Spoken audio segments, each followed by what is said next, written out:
is home of discussion and debate from all perspectives. We are here for you. Don't forget to join our YouTube community by clicking on that subscribe button. And if you want the GB News app, you can click and catch up on programmes anytime. We love to hear from you, so email us. gbviews@gbnews.uk. Thanks for being part of the GB News family. My name is Andrew Doyle. Join me every Sunday evening at 7 p.m. for Free Speech Nation. This is a show where we address current affairs and news stories of the week with the help of two wonderful comedian panellists. I brought in comics because I want to give it a lighter edge, and also they work for less. See you there.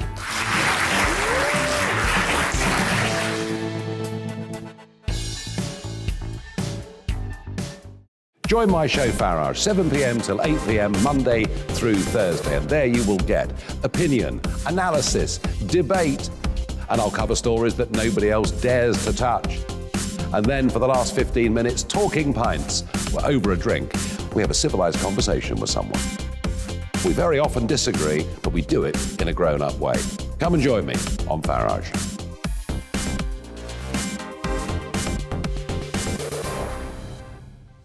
I'm Colin Brazier. I've reported from more than 70 countries around the world, covered wars from Afghanistan to Iraq, from Lebanon to the Balkans. I'm trying to bring that experience, that feel for events, to the studio.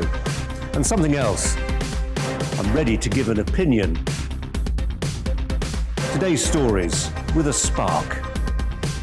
Brazier from 8 p.m. weekdays on GB News.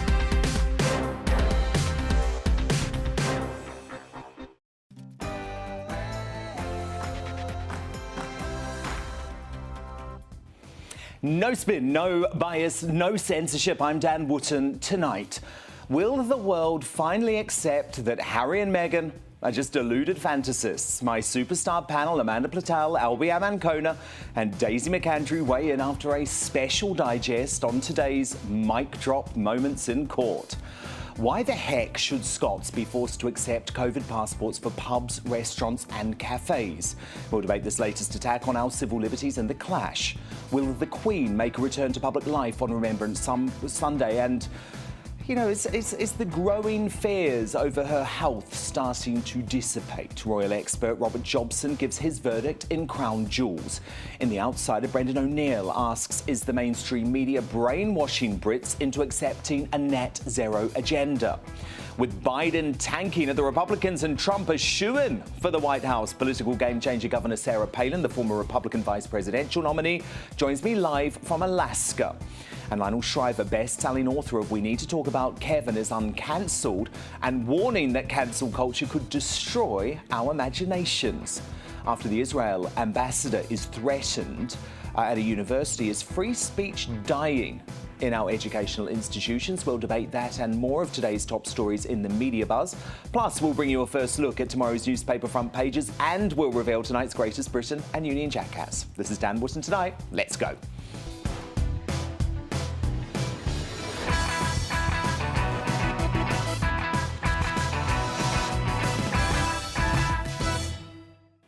Just one thing first. New analysis shows that it's heart disease, cancer and other illnesses causing large numbers of excess deaths in private homes since the pandemic began, not coronavirus.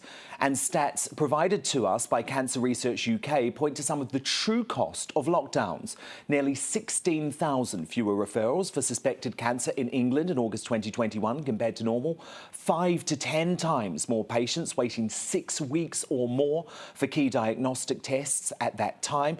And an explosion in delays to treatment. In 2016, the NHS was 4,000 patients short of a key target to start cancer treatment within 62 days. In August of this year, it was approaching 14,000. We entered repeated lockdowns blindly believing in them. But this is just a fraction of the terrifying cost in lives. My digest coming up in just a moment. But first, the news with Polly Middlehurst.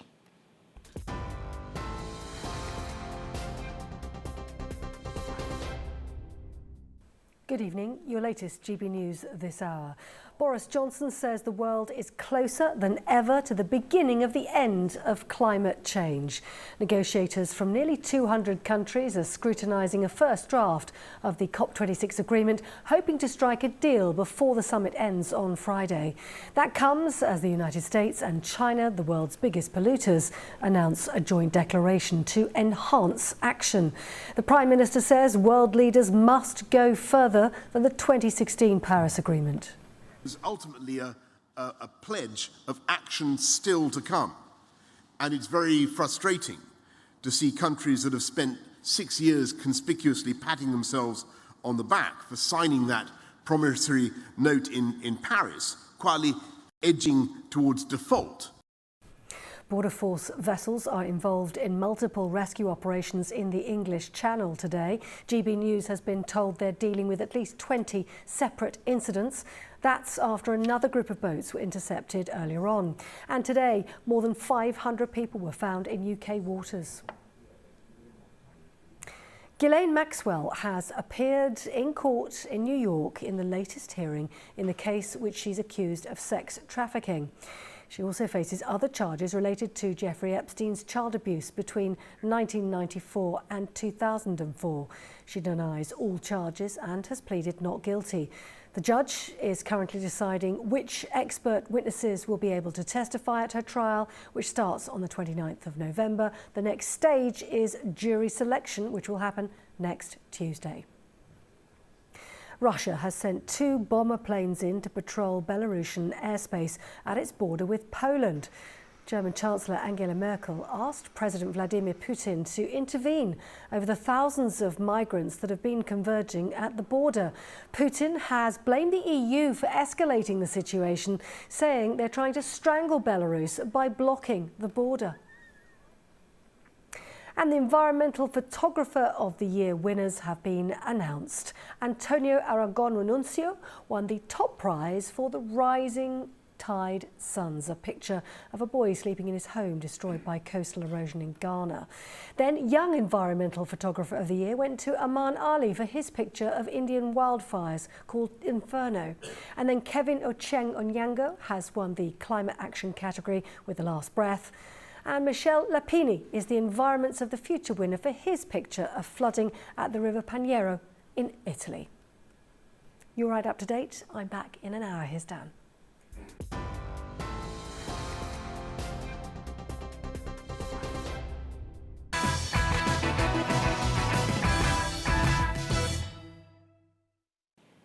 The past 24 hours will be seen as a seminal moment in the exposure of the Duke and Duchess of Woke as deluded fantasists prepared to use their friends in the media to try and distort the truth. It is critically important we call out Harry and Meghan's hypocrisy, given the platform this couple have thanks to their slavish followers in the liberal media, especially in the US, and because how they intend to use that constant publicity is political. Remember, Prince Harry is in the middle of penning a tell-all autobiography about his life, which he intends to significantly damage the British royal family with, causing harm to a lifetime of work by his grandmother, the Queen. And remember, too, sources close to Meghan have always told me she harbours long-term ambitions to one day become the US president. And as we saw with her recent lobbying of US senators over paid parental leave, already intends on using her Duchess title to influence politics both here and in the US. In a bid to deflect from highly damaging bombshell revelations in court today, which I'll come to shortly, we have seen Harry and Meghan take part in 2 high-profile appearances. First, Meghan tried to delegitimise the tabloid media, which has been at the forefront of writing true stories about her plans. Well, firstly, I would urge you not to read tabloids because I don't think that's healthy for anyone. Hopefully one day they come with a warning label like cigarettes do, like this is toxic for your mental health. Then Prince Harry claimed he tried to warn Twitter founder Jack Dorsey of the so-called insurrection at the US Capitol on January the 6th. Jack and I were emailing each other prior to January the 6th, where I warned him that his platform was allowing a coup to be staged. That email was sent the day before, and then it happened, and I haven't heard from him since. Oh, please. You hardly had to be Mystic Meg to predict that there was going to be a degree of civil unrest following the close election result. But for me, it's the delusional arrogance of this bloke who genuinely believes all successful American businessmen and media moguls should bow to his limited intellect, despite the fact he is a glorified celebrity who carries no official title and is no longer a working British royal. Oh, and by the way, the word Megxit, made famous because of this front page as I revealed their plans to quit the UK, that is misogynist. Megxit was or is a misogynistic term. And it was created by a troll, amplified by royal correspondence, and it grew and grew and grew onto mainstream media. But it began... Now, Harry made his comments at an event about disinformation, which is particularly ironic because just hours later, a pack of their disinformation appeared to be exposed as part of evidence in a British court in the couple's ongoing battle with the Mail on Sunday newspaper, which published extracts of a letter Meghan sent to her father Thomas, who incidentally will be here on the show with me tomorrow night. Jason Knauf, the couple's former communications secretary, who remains a loyal staff member and close confidant of Prince William and Kate, dropped a couple of metaphorical bombs. He revealed text messages showing that Meghan wrote the letter to Thomas knowing it was more than likely going to be leaked to the media. In one exchange, she wrote to Knauf, "Obviously, everything I've drafted is with the understanding that it could be leaked, so I have been meticulous in my word choice. But please do let me know if anything stands out for you as a liability." A second message reads, "Given I've only ever called him Daddy, it may make sense to open as such, despite him being less than paternal. And in the unfortunate event that it leaked, it would pull at the heartstrings." And she goes on, "Honestly, Jason, I feel fantastic, cathartic and real and honest and factual. If he leaks it, that's on his conscience. But at least the world will know the truth, words I could never voice publicly." But Mr. Knauf, who previously reported Meghan for alleged bullying of staff members, wasn't done there. In a witness statement, he finally confirmed that the couple had authorised specific cooperation in writing the awful hagiography Finding Freedom by Omid Scobie, which I revealed before the book was released. Emails provided to the court showed Knauf advised Harry that working with the authors was not a good idea. But angry Harry replied to him, "I totally agree that we have to be able to say that we didn't have anything to do with it.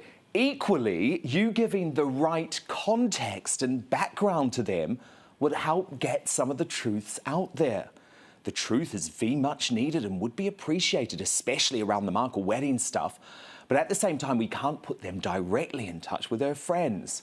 Harry went on, "Also, are you planning on giving them a rough idea of what she's been through over the last 2 years? Media onslaught, cyberbullying on a different scale, puppeteering Thomas Markle, etc., etc., etc.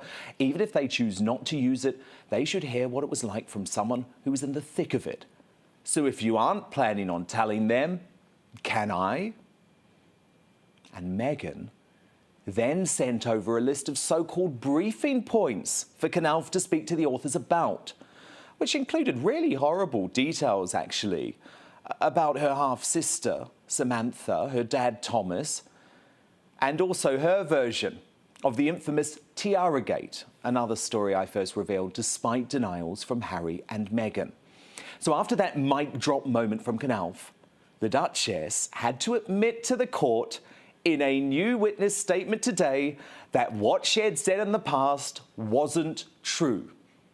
She claims she got all forgetful all of a sudden, saying, "I apologise to the court for the fact that I had not remembered these exchanges at the time. I had absolutely no wish or intention to mislead the defendant or the court." Yeah, right.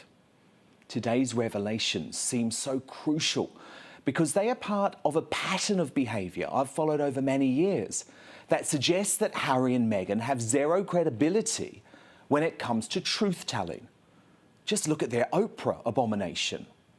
So when the Queen says about the couple in her typically sensitive manner, "Recollections may vary," let me tell you what I think. Harry and Meghan live in their own delusional world, where bringing down their rivals, even family members, comes before anything else. No wonder They're now the least popular senior members of the royal family amongst the British public outside the shamed and forcibly retired Prince Andrew. But what does my superstar panel think? Let me bring them in now. It's the columnist and broadcaster, Amanda Platell, co-founder of Conservatives Against Racism for Equality, Albie Amankona, and the royal commentator, Daisy McAndrew. So, Daisy, given this is your beat, let me start with you. Has Meghan just been exposed as a liar in court? I disagree with quite a lot you've said, because I don't think she's the worst of all of them. I think in this particular Shakespearean tragedy of her, Harry, her father, Thomas, all of that, I think they've all behaved incredibly badly. I think what today exposed is that they've all lied and they all think that it's somebody else's fault. So Meghan was exposed for lying that her father, the thing that her father was most upset about was that Meghan's close friends all said that he had cold-shouldered her, that he hadn't responded to any of her messages, that he didn't talk to them, but he had. So these messages and their text, so it's kind of proof. And so we had the proof of that she had lied about that. She feels that that her father behaved very, very badly, and he did. He constantly went to the press. He constantly sold his story. She wrote this letter, knowing that it was going to be sold. Imagine writing a letter to your father, knowing full well it was going to end up in the tabloids. That's an awful thing for a daughter to go through. So I think they've all behaved appallingly badly. But the big difference, Amanda, is that whatever you think about Thomas or Samantha Markle, and I personally think they're good people. I've got to know them over the past few years. I think they're good people. They haven't lied in court. And here's the thing, this Omid Scobie bloke, let's talk about him too. He said in a witness statement in September 2020, any suggestion that the Duke and Duchess collaborated on the book is false. Here is an email. Amanda, I've got it in my hand. I can't see it from there. You say you've got it. Yeah, members of the jury. This email is fascinating. It is written by Meghan herself to Jason Knauf, detailing point by point what she wants Jason to go and talk to Omid Scobie about. And Scobie knew that, Meghan knew that. And what's so horrible here? This woman's meant to be a feminist, right? And she's slagging off her sister time and again, talking about the fact that she has 3 children to 3 different men. This was a hit job by Meghan Markle on her own family members, and it's been exposed in court. OK, there are quite a few issues here. Let's take the first one, which is her Harry's claim that calling their departure from Britain Megxit is misogynist. I just wrote down, I was just thinking when I heard that story, I kind of wrote down, OK, if you didn't call it that, you would call it a dim-witted, privileged ginger whinger, and that's too long for a hashtag, because you can't even put exit behind that. I mean, people do not like the way they left. They do not like the way that she's trashed the royal family. I've been astounded, Dan, by this evidence today and yesterday, because she's banged to rights. It's all there. I mean, of all the people in the world, you think you would know that if I send a message to you saying, I think you're a pile of something or other, I mean, it's there forever.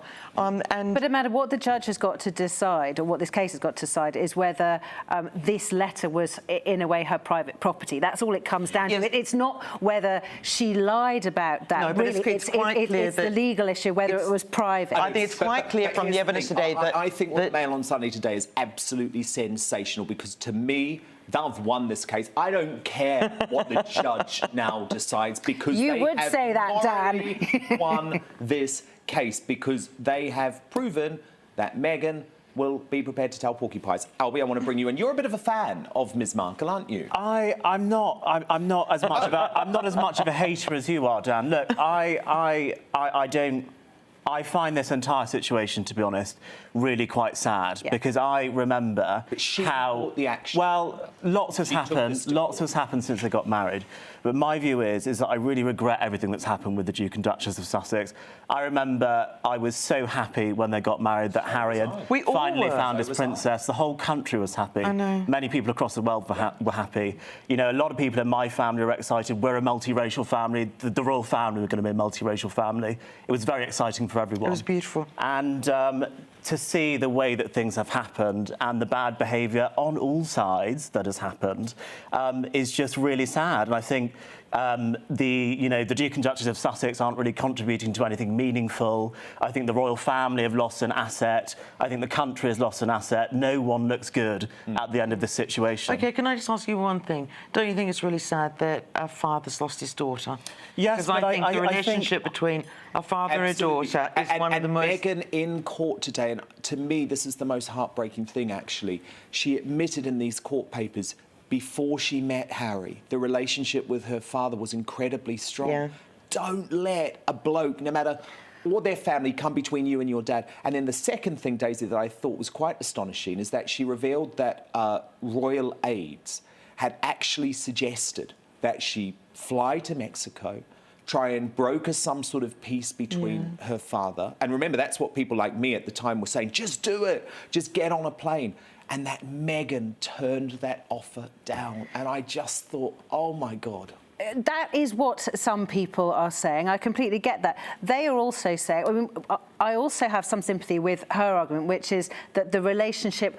She says it was completely ruined and broken, but I think it is without doubt that it was not helped by the press's constant wanting to have a villain and a hero, and whether it was, whether it was Samantha and Thomas Markle who were the villains, or whether it was Meghan who was the villain. There was this constant need because it sold newspapers, and I understand that. I'm a journalist too. They have a right for freedom of speech. Yes. Meghan and Harry speak to the press. I mean, at the time she was doing magazine covers.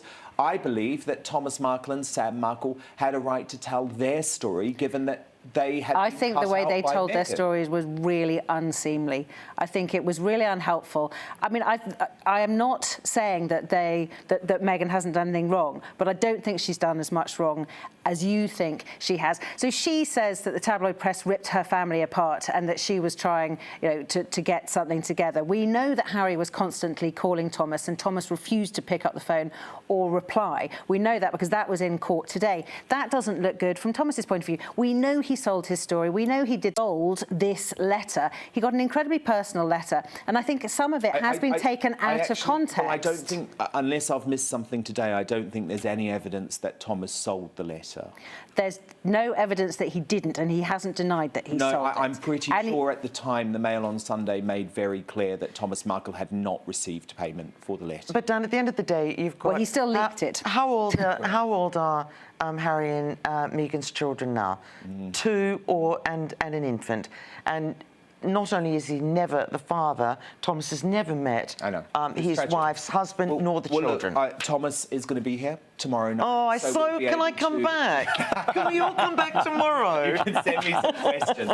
But I can't wait, because I think after what's emerged in court today, we have to hear his side of the story. Yeah. So Amanda Platel, Albiab Ancona, Daisy McAndrew, thank you so much. My superstar panel, they are here all night. But coming up, will the Queen, this is really probably the most important royal news of the day, really make a return to public life on Remembrance Sunday and silence growing fears over her health? Royal editor Robert Jobson gives his verdict in Crown Jewels soon. But up next, why the heck should Scots be forced to accept COVID passports for pubs, restaurants and cafes? We'll be debating what amounts to an attack on civil liberties and freedoms in Scotland. And as ever, I want to know what you think. Dan at gbnews.uk, or you can use the handle at gbnews on Twitter. Back soon.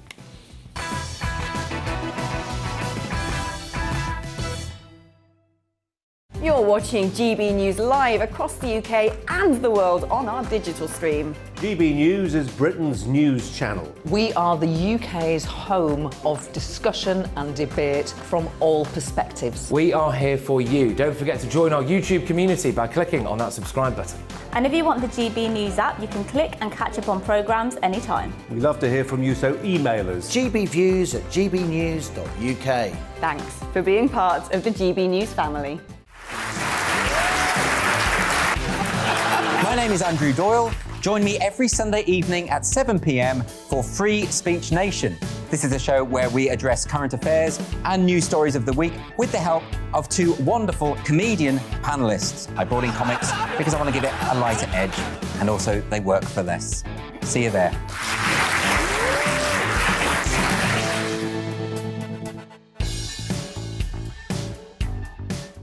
Join my show Farage, 7 p.m. till 8 p.m. Monday through Thursday, and there you will get opinion, analysis, debate, and I'll cover stories that nobody else dares to touch.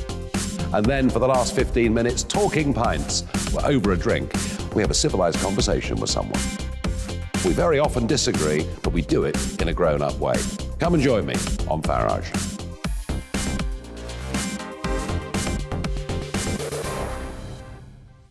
I'm Colin Brazier.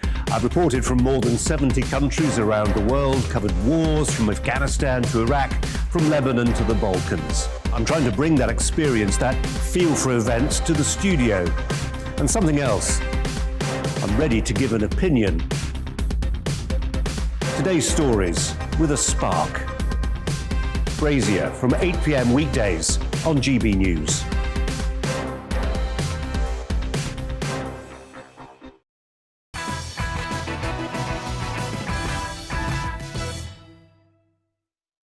And we're back. Sarah Palin on the way, but time now for the clash. And last night, the Welsh Government chose to extend mandatory COVID passports to cinemas, concert halls and theatres from Monday, having already made them a requirement for clubs and large events in a major Democratic cock-up last month. Now, Scots could face their own crackdown, with passes potentially being introduced to pubs, restaurants, cafes and leisure venues after Deputy First Minister John Swinney warned of extra action to avoid future lockdowns. Our freedoms are slowly slipping away, and I find it shocking we're just expected to accept this. But as ever, I want to know your opinion on this. You can vote now on whether Scotland should ditch plans to extend COVID passports in a poll on our Twitter page at GB News, and I'll bring you some of your best feedback at the end of this item. Email me, dan@gbnews.uk. But first, so that you can make your decision, let's welcome Sally Jane Cutler, Professor in Medical Microbiology at the University of East London, and the social commentator James Melville, who is very anti these lockdown passports. So, James, you're a proud Scot. What's going on? You're going to have to potentially produce some sort of health passport before you can go and have a pint come Christmas time? I know, you've touched on this earlier, Dan, it's mission creep. Now, I have a number of problems with this. Firstly, on an ethical and liberal point of view, I don't have any time for vaccine passports whatsoever. Secondly, I don't think they're workable, which is a crucial point in all of this. It is like a clown world policy.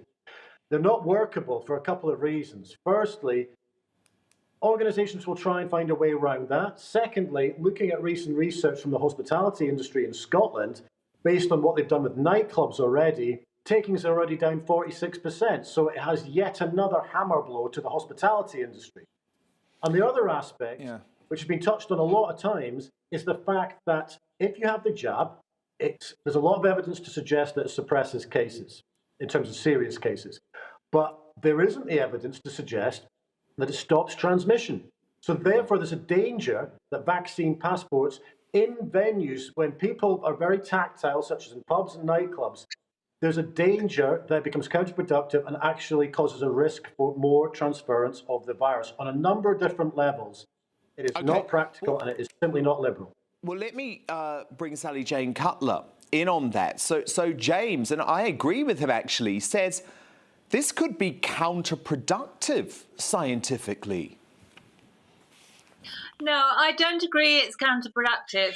I think, quite honestly, the vaccination, we've got really good, robust evidence that vaccination does actually reduce the number of infections as well as hospitalizations.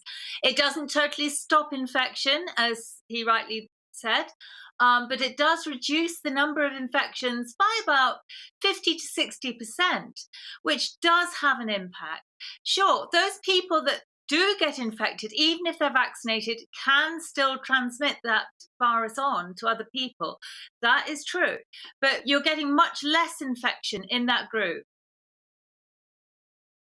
Do you really want to live in a society where popping down to your local pub means that you have to produce to the landlord your health papers before you can order a pint? Do you want to live in a society like that? I want to live in a society when I can still go to the pub. And if that means I have to show a vaccination certificate to get in, then I'm happy to do that. I went to France a month ago, and there they've got it operating really well. People are showing their No, it's not. It's a society divided, Sally. It's a society divided. James, I mean, look, this is the worry. We see this happening. Sajid Javid today refused to rule out the possibility of the over 60s being banned from being able to use public transport if they don't receive their booster jab. And what I don't understand, James, why is this necessary? I mean, we're 80% vaccinated in this country. You know, why do we need this? Well, we don't need it. It's crass logic. Just going back a little bit onto Scotland as well, based on what they've done, for instance, in stadia and also nightclubs, they've got vaccine passports, but they don't have testing with it. I mean, if you're going to do anything with these things, you should be looking at testing. Then there's a sort of methodology and common sense approach about whether you're infected or not. There's a danger with vaccine passports. So people might become complacent and just think, well, okay, I'll just be tactile and run the risk of spreading it around. And I agree with your point, Dan, it's creeping elsewhere. So we're now looking at over 65s getting threatened potentially if they don't get their booster and not going on public transport, particular trains, and losing some liberties there. You've also got an issue, for instance, with our healthcare workers, where potentially 70,000 healthcare workers will be turfed out if they don't take the vaccine in the spring, putting even more strain on the NHS. The whole thing is crass logic. And we've already lost thousands and thousands of care home workers, which we can ill afford because of these draconian measures. Sally Jane Cutler, very interested to know what you think about this idea of coercion actually being counterproductive, because the vaccine hesitant want to be able to make their own decisions based on education. And sometimes they need to take a bit of time for that. Have you seen the studies that say actually this form of coercion is actually going to entrench their positions rather than make them open to the vaccine? I think it's not necessarily coercion. It's just actually making those people using that hospitality environment feel safer to actually be sharing that environment with other people. Personally, I feel safer in a restaurant or a pub knowing that people have taken precautions, that they've either shown a vaccine passport or they have shown a negative lateral flow test. Neither of those are foolproof. We know that sometimes the lateral flow tests don't always give an accurate result. They're easy but nothing's perfect. Nothing's perfect in all of this. We know that. The vaccine isn't perfect either. OK, but then, Sally Jane Cutler, do you want compulsory flu jabs for everyone too? No, I'm not saying that. But why not? But why not? Because if you look at the mortality rates, they're becoming incredibly close to each other now. I don't think they got that close yet. So I think COVID is still sort of... Not by much. Yeah, well, I think, well, give me the stats. What do you say of the stats? I'll get it. I've got it because Steve Baker got the government to finally admit it. Didn't he, James? Because it's not something that actually people like to talk about, the fact that the mortality rate is incredibly improved. Well, completely. I mean, we haven't done this before. I mean, obviously, flu is a major thing over the winters as well. But where do you draw the line this in terms of coercion and vaccine passports? There was something I read the other day, which is connected to this, was the Melbourne Cup in Australia, vaccine passport event. And what happened at that is they had a major spike in cases, over 1,000 cases from the Melbourne Cup and a vaccine passport event. It also happened in a nightclub test event in Münster in Germany, and also in Boardmasters in Cornwall as well. There is a danger by having vaccine passports, you are increasing the risk of spreading the virus. I am not anti-vaxxer at all. The vaccine has been very, very successful at suppressing and lowering serious cases, but I'm really concerned about vaccine passports on a number of different levels. One being the risk to spreading COVID because it doesn't stop transmission. Secondly, I just think it's unethical and illiberal. Yeah. I don't think there should be any place in society for something like a vaccine passport. Well, I agree. And Sally Jane Cutler, just to let you know, and this was confirmed by government ministers, by the way. They don't like shouting about it for some reason because they seem to want to terrify everyone. But Steve Baker, who's been a great freedom fighter, got the government to confirm, and this was back in September, so it's probably even better by now, but the infection fatality rate of COVID-19 is now 0.096%, comparable to the flu. Okay. So basically, I still think that we should try and make the environment as safe as we can. At the moment, look at the Should number we of cases. ban cars, Sally Jane? Look at the number of cases of flu at the moment. Look at the number of cases of COVID. When we're looking at 40,000 cases a day, new cases that is, that's actually a huge volume of transmission going on in the community. And I don't think it's dropping. It's dropping. No, it's gone up again. It's trundling along. Look at the it's going trend. up and down. Look at the trend not line. dropped specifically. Well, it has. That's just a fact. I would like to see some measures to try and reduce that community transmission so that we can actually see Lock each us other up at again? Christmas. Lock us up again? Lock us up again? No, I want us not to be locked up. And that's why we ought to tackle the community transmission level. Okay. Well, look, let me just repeat. 0.096 fatality rate, comparable to the winter flu. We're getting there, and it's just important that we stop terrifying everyone. Thank you so much to Sally Jane Cutler, Professor in Medical Microbiology at the University of East London, and the social commentator and anti-lockdown campaigner, James Melville. So who do you agree with? Isa on Twitter says, they are proven, speaking of vaccine passports, they are proven not to work. Look at England's COVID stats compared to Scotland recently. Why introduce something that discriminates against sections of the population and also destroys businesses and hospitality? Mako on Twitter says, absolutely, they shouldn't even be thinking of having them. And Stephen via email, what is going on in Scotland and Wales with vaccine passports is a continued assault on our freedoms and is disgraceful. It's all politics. The interference of government into our lives must stop. How much more will the general public tolerate? Well, I'm not going to tolerate it anymore. But will you? The verdict now in. 86% of you agree that Scotland should ditch COVID passport plans, especially to enter pubs. Good on you. While just 14% of you say they should continue with those plans. Coming up, she was one of the first to endorse Donald Trump and, in my opinion, helped pave the way for his political success. But does Governor Sarah Palin, the first woman to appear on the Republican ticket, think he can return to the White House? My chat with her live from Alaska at 10:20. But after the break, will the Queen silence growing fears over her health this weekend? And will anyone ever believe Meghan and Harry again? Royal editor Robert Jobson on a very busy day for the royal family. That's in Crown Jewels next.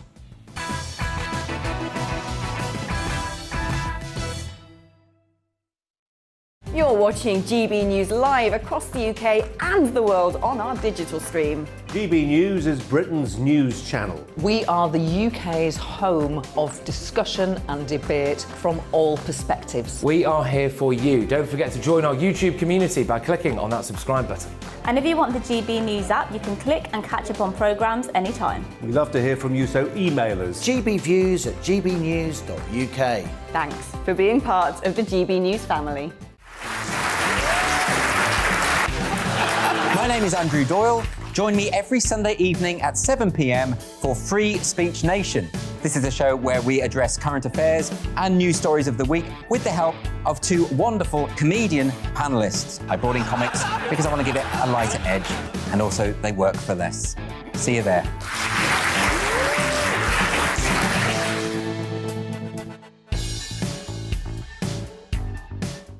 Join my show Farage, 7 p.m. till 8 p.m. Monday through Thursday, and there you will get opinion, analysis, debate, and I'll cover stories that nobody else dares to touch.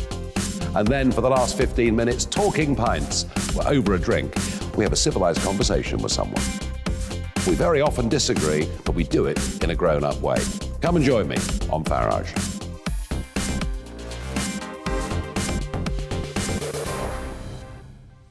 I'm Colin Brazier.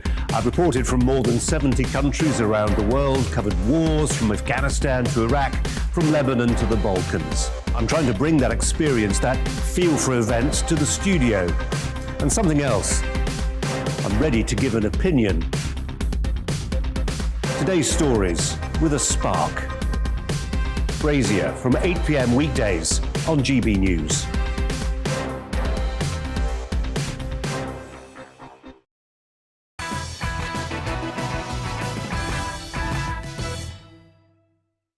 Sarah Palin and Brendan O'Neill on the way, but we're back now with Crown Jewels with our royal editor Robert Jobson. This weekend, the Queen set to make her long-awaited return to public life to pay tribute to the fallen on Remembrance Sunday.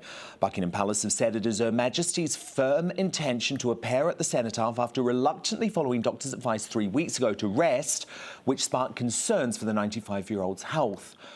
Jobby, so look, this will obviously make a moving day all the more special, won't it? But no confirmation yet from Buckingham Palace that the Queen will definitely be there? Well, she won't be actually laying the wreath. She hasn't done that for some time on behalf of the nation. That will be the Prince of Wales, who not only lay his own wreath, but he'll lay her wreath on behalf of the nation. She will be on the Foreign Office balcony because effectively those stairs are too much now, Dan, and also walking backwards. Very sensible. I like that. It's very, very tricky. But I expect her to be there. I expect her to be on the balcony. I expect her to have those poppies on display, and after what we've seen her up at Sandringham, we've seen her in front of the computer. This will be a very important moment for her, and I think it's something that she will do her very, very best to be at. And then you've got Prince Charles heading off to Jordan and Egypt with Camilla. I believe you're going to join him on this tour. Jobbo, tell me what it's about. What's he hoping to achieve with this one?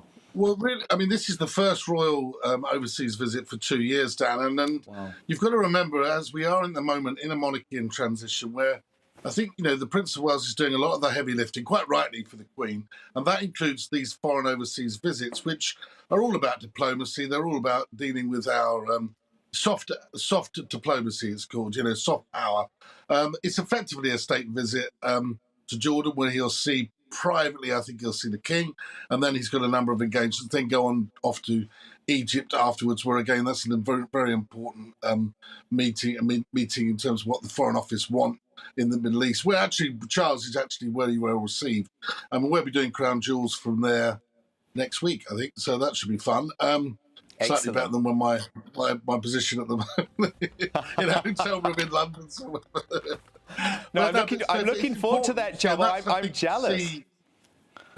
You see the monarchy, the dual monarchies, sort of working there with the Prince of Wales doing that with that heavy lifting, and I think that's an important part of monarchy. That's what the Foreign Office want us to do. They want to send them abroad as ambassadors. No, indeed. Look, I wanted to speak about the Queen and Prince Charles first with you because, of course, they are the working members of the royal family, Jobbo, and we should never forget that. But, of course, at the top of the show tonight in my digest, speaking about what has been a sensational, a bizarre, and I think a truly seminal moment for Prince Harry and Meghan. Their credibility is shot, isn't it, after the revelations in their court case against the Mail on Sunday today? Well, I read what you've written. I've seen what you've said, and I agree wholeheartedly. I think that, Princess Pinocchio, as she's going to be called, I think, is really let herself down because, in this particular instance, this was a court case, a very expensive and serious court case.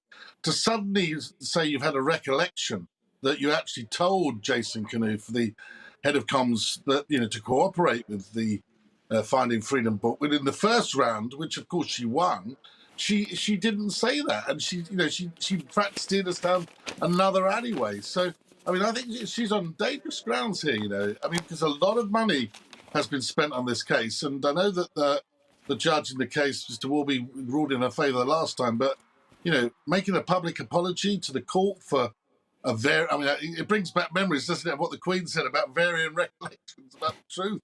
I mean, what is going on?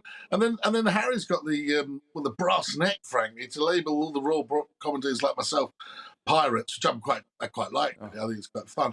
But pirates and you know, it's better than being a rat. I think in the 80s we were rat packs. But the bottom line is again shooting the messenger. He's blaming the messenger. He's had a very well rehearsed piece to camera, which was fair enough. He was blaming the press for the Diana's death. I mean, let's just forget the fact that she was driven by a drunk driver at high speed through a tunnel, and there were no British members of the British press there. But let's just forget that. But the reality here I'm sorry, is John, that, you know, he was wrong. You know, he's basically completely wrong in the what he's saying. I know, and John, I want to misguided. pick up. I want to pick up what he said about Diana's death, because this bloke was hosting some sort of seminar on misinformation, disinformation. And what he put out about Diana's death was absolutely disinformation in every possible way. And I think it's despicable the way that he will invoke the memory of his mother. We all feel for him over how he lost Diana. Of course we do. That was traumatic for anyone. But Diana's death, as you point out, had nothing to do with the British press. There has been inquest after inquest into this. It was all to do with Henri Paul, an incredibly drunk driver who was working, of course, for the Al Fayeds at the time, massively over the limit. That is why she died. And also, tragically, Jobber, she also died partly because she wasn't wearing a seatbelt. This is just lies from Harry. You know, all I would say to Prince Harry or H or Has or whatever he wants to call himself these days is read what the coroner wrote. And also, if you're going to be writing a book, a tell-all factual book coming up, get your facts right. You know, but he's not getting his facts right. There were no members of the British press in Paris that night. None. Zero. But what he's now putting around is that the British tabloids effectively killed his mother. They didn't. No. They didn't. I know, and the it's bottom line ironic is because he Diana thinks he's cooperated. campaigning against disinformation, but actually he's becoming the prince of disinformation. And to me, Well, you only John, have to look at the Oprah Winfrey. Look at the Oprah Winfrey interview. How many mistakes? How many? Much more in misinformation do we need? I know, but to me, this was the bombshell document today, Jobbo, because this is the email from Meghan to Jason Knauf, where she goes into intimate details about exactly what she wants her communications secretary to brief Omid Scobie, the author of that hagiography, Finding Freedom. And she claimed she had nothing to do with the book. And he's lied too. Scobie's lied too, because he claimed that they had nothing to do with the book. And how could she forget this? I mean, she's literally writing in intimate detail about the relationship with her father, about the relationship with her half-siblings, about the time that she picked the tiara. I just do not believe that she forgot what she was demanding. Her advisor goes and tells this bloke, Scobie. Well, you know, good on Jason Knauf, who I think has just about had enough that he's able to come out and say these things. But if it hadn't been for the fact that the Mail on Sunday and Ted Verity, the editor, had gone back and appealed this case, we would have not known this. And all these people in America would continue with this fact that she is the victim in all of this. She is not. She's the instigator. She wrote a special letter to her father, incorporating words like, should I put daddy? Because that'll invoke, you know, a lot of sympathy. You know, this is very calculated stuff from a B-rated actress who came into the royal family for a very short time, married the prince, taking him off to LA, and then absolutely trashed Her Majesty the Queen, the Prince of Wales, and the Duke of Cambridge publicly across America. And now we are seeing her, frankly, apologising to a court of law for, shall we say, forgetting to tell the truth. I know. I know. It's quite astonishing. It is quite astonishing when you actually think what has been revealed today. And there's actually so much to pick at, Jobbo. I mean, I was very surprised that she turned down requests from a royal aide to go and visit her father in Mexico, to try and patch things up. And I think what's most heartbreaking, and probably the fact that actually speaks most to the character of Meghan, is she admits in these court papers today she did have a very close relationship with her father. Well, why on earth would you destroy that? I don't get it. I mean, I don't understand. I mean, I don't have a great lot of time for Thomas Markle. I mean, frankly, just get off the television, man. I mean, you know, I mean, he's here tomorrow night, Jobbo. He's on the. Well, keep coming on, Tom. That's what I meant to say. But the point of it is, you know, he and Meghan, if they had this close relationship, really, the very fact that he tried to do some work with a local agency that will basically try to get the rest of the paparazzi off his case, is that really enough for him to fall out with her and to fall out with it completely? Harry has never met his father-in-law. He's never met him. I know. He never. I mean, for a prince, he never went and asked for his daughter's hand in marriage, did he? I mean, it's a very odd scenario going on here. But look, at the end of the day, I don't want to appear, you know, overly critical of these two. But this is a couple that decided they wanted to leave the royal family, but they left and they absolutely trashed them, the royal family, in a book that they cooperated with, that they said they didn't cooperate.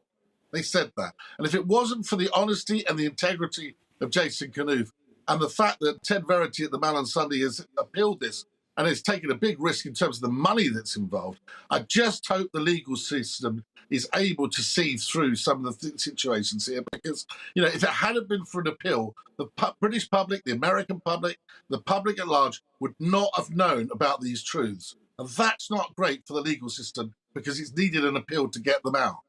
Very good point, and absolutely I agree with that. And Jobbo, my view is it doesn't matter what happens in court now. I mean, I'd be outraged if the Mail on Sunday loses this case, but I feel like morally they're already the winners, and I feel like Jason Knuth has made his point too, because of course this is the man. He was the communication secretary for Harry and Meghan, but he was also the man who revealed that they had bullied staff members, allegedly. Well, are we going to get to the bottom of that as well, Dan? Because, well, exactly. You know, that seems to have been, with the greatest respect to Her Majesty the Queen and the press people at Buckingham Palace, it's now time that they've had enough time for this so-called inquiry. What are the results? Because if Meghan Markle was bullying members of staff, they have a duty of care to those members of staff to actually come out with the results. And if those results are not in the favour of Meghan Markle, they have to publish them. Harry or not, being a member of the family or not, because we live in an age where bullying is not acceptable. No, couldn't agree more. Fascinating analysis as ever from Royal Editor Robert Jobson. Jobbo, have an amazing trip. Be safe in Egypt and Jordan, and we'll talk to you from there next week. But coming up is a Republican victory in 2024 becoming a sure bet. Governor Sarah Palin, the first woman to appear on the Republican ticket, weighs in on that and so much more at 10:20. And is the mainstream media brainwashing Brits into accepting a net zero agenda? Brendan O'Neill is today's outsider. Join us on that after the break. Good evening. Most of us will have a dry day tomorrow, likely to be fairly dull to begin with, and some thick fog patches around in places as well, but steadily, for many, it'll get a little brighter through the day. There's a couple of weakish weather fronts close by to the UK, but developing out in the Atlantic, there's this area of low pressure. That will bring a spell of wet and windy weather. Starts on Thursday night and continues through much of Friday. But back to this evening, and still some patchy rain across parts of the Midlands, South Wales and East Anglia. That's fizzling out. There's another band of wet weather working into northern Scotland. It's still pretty blustery across the far north, but lighter winds in these central areas will allow it to turn quite chilly and could allow some fog patches to form parts of northern England and North Wales in particular. A fairly grey start then to Thursday. There will be a little bit of rain here and there, a few showers, mostly in the west, but for a good chunk of the UK, much of the day will be dry, and it should get a bit brighter, particularly in parts of southeast England, northeast England, and northeast Scotland. We should see a bit of sunshine, and where it does brighten up, it's still pretty mild. Temperatures, again, getting into the low or even mid-teens. The winds, though, will be picking up in the west, and we're going to see more rain coming in, initially through Northern Ireland during the evening, but then becoming more extensive across Scotland, Wales and northwest England. The winds continuing to strengthen as well. It all adds up to a fairly blustery day on Friday. But with the winds picking up, it won't be as cold overnight. We'll start Friday in double digits for quite a few of us. Then, for the details for Friday, it's all about tracking these bands of rain swinging through. Probably not too much rain. Of course, he's dangling in the southeast. Just a few showers zipping through here. But for parts of Northern Ireland, a very wet morning. Southern Scotland, Northern England looking very soggy. And it will be blustery wherever you are. That area of low pressure bringing the wet and windy weather on Friday slowly pulls away through the weekend. So gradually through the weekend, it will be turning a good deal drier. Goodbye.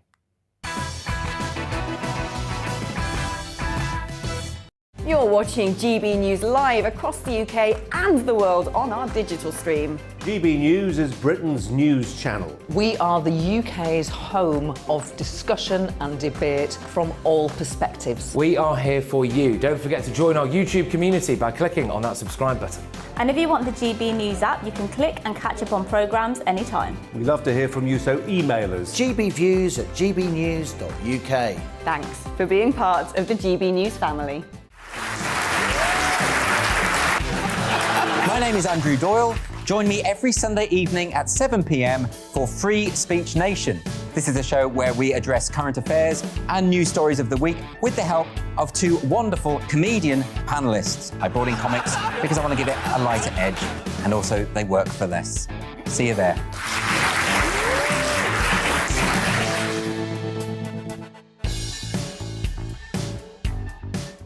Join my show Farage, 7 p.m. till 8 p.m. Monday through Thursday. And there you will get opinion, analysis, debate, and I'll cover stories that nobody else dares to touch. And then for the last 15 minutes, talking pints. We're over a drink. We have a civilised conversation with someone. We very often disagree, but we do it in a grown-up way. Come and join me on Farage.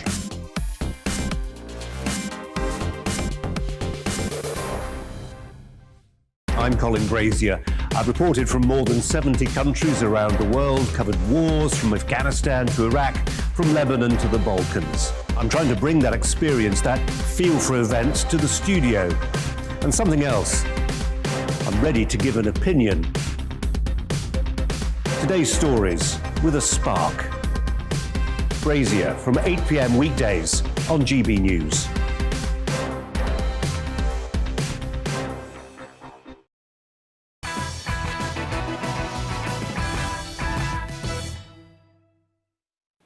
Brendan O'Neill is tonight's outsider.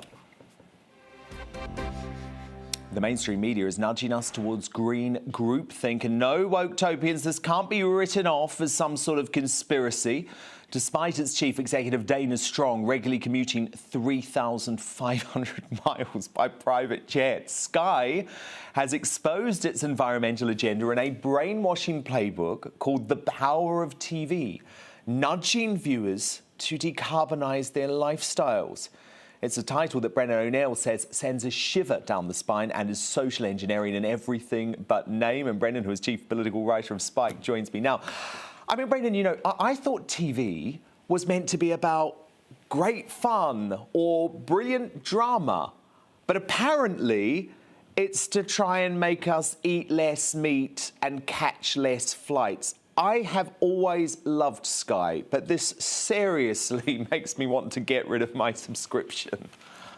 Yeah, this report, I find it really, really shocking. So this is a report that was commissioned by Sky. It was written by the Behavioural Insight team at Downing Street, which is a kind of Orwellian team that uses behavioural science to try and control the population.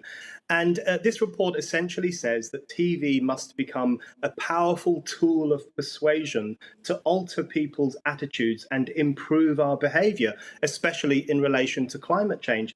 And it calls for putting climate change messages in all forms of TV, on the news, in dramas, in soap operas, in cookery shows.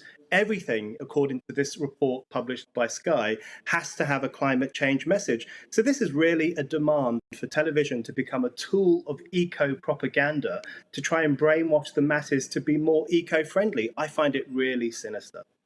But meanwhile, Brendan, the chief exec still thinks it's completely fine to commute between London and Philadelphia. I mean, do they take us for fools?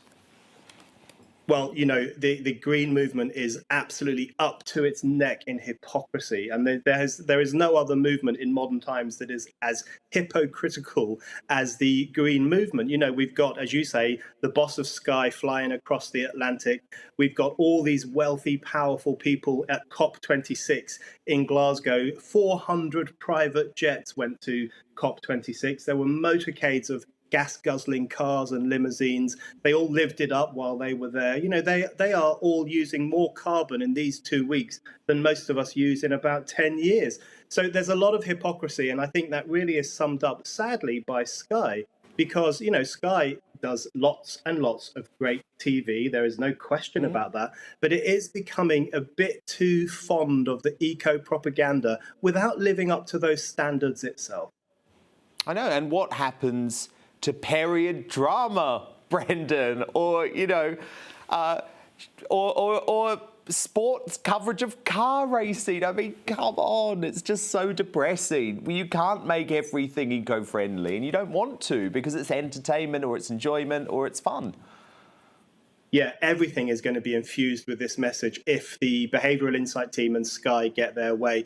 And we've already had a glimpse of it. So during COP26, lots of soap operas planted green messages in their scripts. Yeah. You know, Emmerdale and EastEnders, they all joined forces to put these kind of subliminal messages across to their viewers.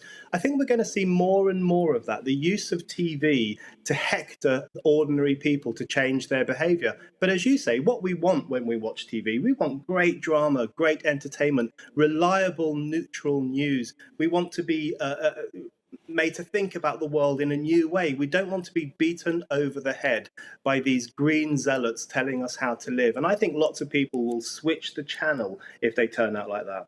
No, indeed. Brendan O'Neill, thank you so much. Tonight's Outsider will speak again next week, Brendan. Thank you. Thanks, Dan.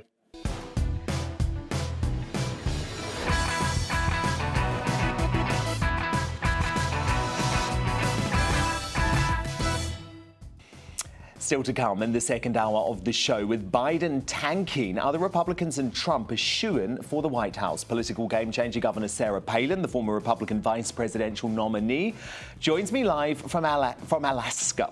Lionel Shriver, best-selling author of We Need to Talk About Kevin is Uncancelled, but warning that cancel culture could destroy our imaginations. Plus, is Nicola Sturgeon right to call climate change a feminist issue that impacts females more than males? We'll debate that and more of today's top stories in the Media Buzz, where we'll also bring you a first look at tomorrow's newspaper front pages hot off the press, and we'll reveal tonight's greatest Briton and Union Jackass too.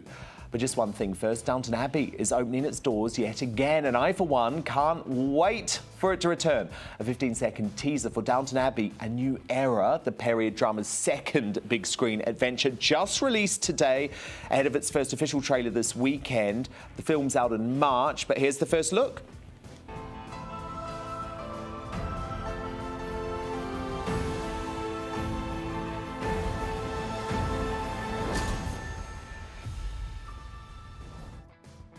But is Maggie Smith there? That's what we need to know, isn't it? Cannot wait for that. My superstar panel coming up in just a moment. But first, the news with Polly Middlehurst.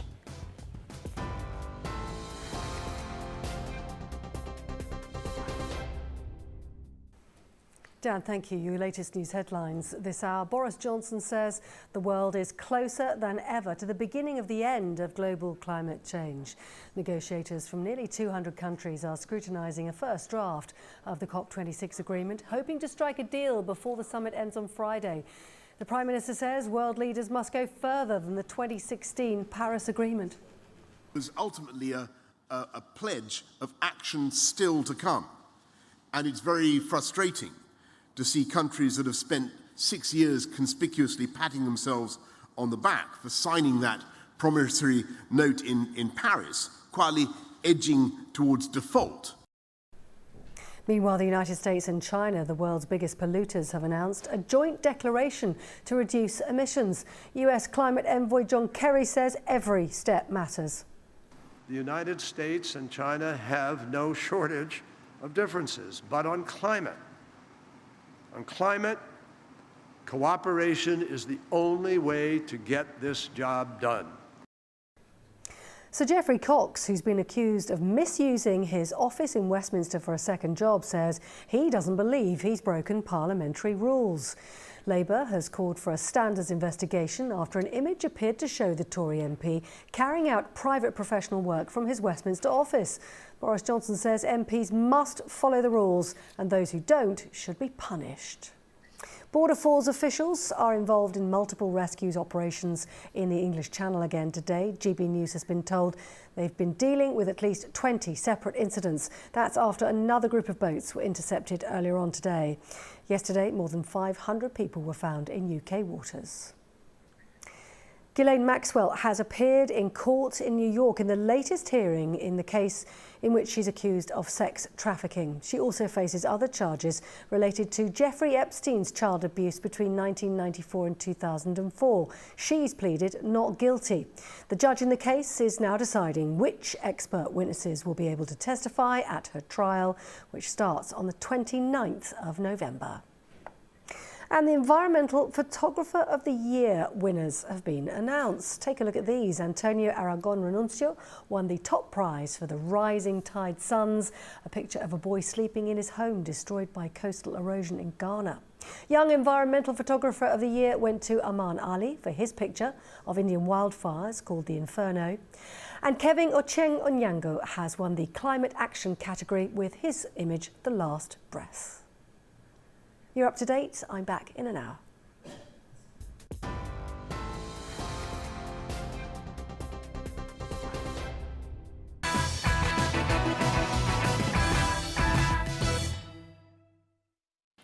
Governor Sarah Palin on the way, but tomorrow's news tonight now in our Media Buzz. And let's kick off with the very first look at the front pages hot off the press. The Metro leads with Boris Johnson refusing to apologise for his handling of sleaze a week after trying to change the rules by wriggling out of responsibility and claiming he wants offenders punished. They also have a picture of the Duchess of Cambridge visiting the Imperial War Museum in London earlier today. My superstar panel back with me now. It is the Daily Mail's star columnist Amanda Platel, co-founder of Conservatives Against Racism for Equality, Albiam Ancona, and the political and royal commentator Daisy McAndrew. Now, big story of the day is COP26 going to be remembered as Flop 26, which is what I've been branding it all week. Boris Johnson says the climate change conference is not going to fix climate change in one go, despite travelling to Glasgow today in a last-ditch bid to make progress. Is ultimately a pledge of action still to come. And it's very frustrating to see countries that have spent 6 years conspicuously patting themselves on the back for signing that promissory note in Paris, quietly edging towards default. Countries like Saudi Arabia have been blocking attempts to beef up the transparency and inspection regime designed to make sure nations are meeting their climate targets. And The Times reports other countries are also opposing plans to increase how often they have to produce new climate targets to more than 5 years. So, has Boris Johnson done enough, or is COP26 going to be remembered as Flop 26 in Glasgow, Amanda? I think it'll just be forgotten, don't you? You're sick of it, aren't you? It is just... Boris today, it was embarrassing watching that press conference. He basically said, there's nothing we can do. You know, I've tried to get the big guys around the table. They're not going to do it. I mean, I just thought it felt like an utter... You look at his body language. He's slumped down. You know, like he's just found out he's got another girl pregnant, you know. His body... She went there. She went there. Albiam Ancona, do you feel like Boris went early today because he knows that we're not going to get the result that we hope for, so it's better to get there and get out before it fails? No, I think the Prime Minister has gone there today to inject some more life into these talks. And I think if you remember before COP26, he was very muted and very kind of conservative, if you will, about what could be achieved at COP26. And then after the first week of COP26, we saw the deals made around deforestation, the deals made around methane production, and we also saw $130 trillion of private capital committed by big businesses towards these net zero targets. So I I think if the Prime Minister can do what he did before and push these leaders into action, then I think we can look back at COP26 once the deals have been made as a success for this country. Daisy McAndrew, what's your political analysis of this one? Well, call me a cynic, and I know you will, but I have covered a lot of summits of this nature, whether they're European summits or political summits, or even going back to Kyoto. And John Prescott was writing in today's papers, which I love, when he remembered that he was actually the EU emissary to Kyoto, and he wrote this brilliant piece about how it was basically diplomacy by exhaustion, and that is normally what happens. It's the last man standing. You go on until 5 in the morning, and which is pathetic because you could. It's all willy waving. It's all just saying we can stay up later. That's the problem, isn't it? He only went down for a few hours today, yes, but and he's not still standing there. He's come back to. Yes, but I think his sort of droopy body language was entirely deliberate, because nearly always what people at the front of these summits or negotiations do is downplay them, just like they do just before a general election or managing by-election, even better. Yeah. It's all going to be terrible. It's all going to be terrible. We'll call this. So you think he will get a result? So I think he'll get a result because he's downplaying expectations. Then he'll go, dunno, look what I've pulled out of the hat. Got it. Well, I want to talk about Nicola Sturgeon too. You know she's always desperate to steal attention away from Boris, isn't she? So she's made her own ridiculous intervention, I think anyway, claiming that climate change is a feminist issue that impacts women more than men. Climate change is a feminist issue. We must make sure that the experiences of women and girls across the world, so often disproportionately impacted by climate change, are understood as we devise the solutions. So the Scottish leader appearing there alongside US Speaker of the House Nancy Pelosi as she demanded more women and girls involved in decision-making roles. She appeared to jump at the chance last week to pose for photographs and have a meeting with that little fanatical teenager Thunberg. Perhaps some of Greta's more bonkers ideas have rubbed off on her, Amanda. Oh, look, don't even get me started on Nicola Sturgeon. No, please, go there, I want to hear it. I never describe her as anything other than that overstuffed little haggis, right? She is the most irritating woman. I mean, the very fact that she can suddenly turn around and say, oh, actually, it's girls that are affected more and women affected more by global warming. You know, I hate the diminution of men's role in society, as in a lot of the traditional societies she's talking about, as providers. I hate that. But Amanda, it is accurate to say that climate change has had and will have more of an impact on women than men. Oh, we're all... Let me explain why, if you let me finish. And the reason why is because a lot of women across the world are the ones that have the burden of childcare, even in this country. So it's worse in developing countries. They're the ones often that are going out to fetch the water, which is becoming more scarce. You can look this up, Dan. You're looking at me scowling. It is accurate. That's not a scowl. That's kind of... It is accurate to say that climate change affects women more than men, and that is indeed why they had a Women's Day at COP26, and it's why it is important that women are involved in decision-making in this country and around the world. I thought we used to believe in equality, Daisy.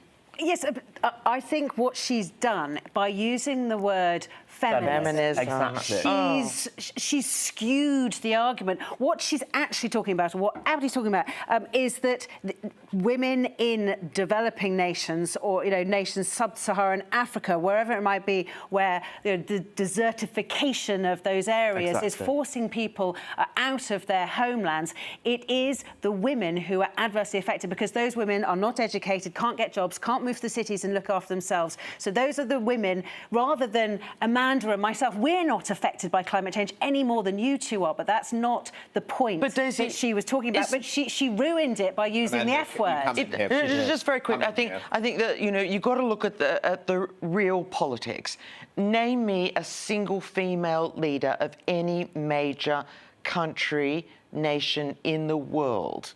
I mean, you've got to deal with the blokes. You look at America, you look at China. Do you know who was? There are more female leaders now than any time. Yeah, but they're still tiny. It's like it's just this whole thing about saying men are all bad. I don't think that's what's being said at all. Every time you use that feminist argument, it just feels, for a start, it feels so dated.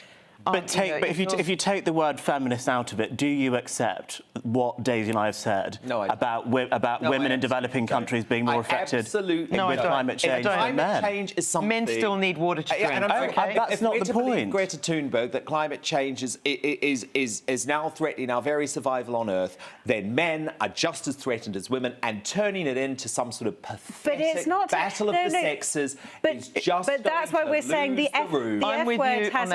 I'm totally with you on that. That's why she's lost the room. And if she'd stuck to the facts, she could have convinced you to, because it's true. An issue.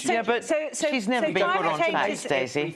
I agree. But when you look at the victims of climate change has created a lot of wars because of people having to move across nations. And women are more affected by And women are more affected by wars. Women. No. It's true. No. Absolute rubbish. Absolute rubbish. But look, I want to lighten the mood.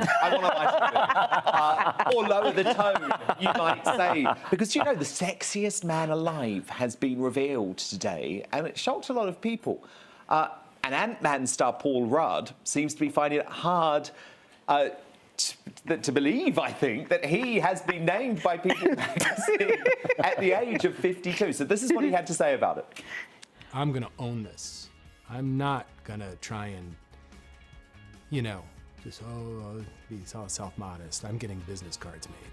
I'm hoping now that I finally get invited to some of these sexy dinners with, you know, Clooney and Pitt and B. Jordan. And I figure I'll probably be on a lot more yachts.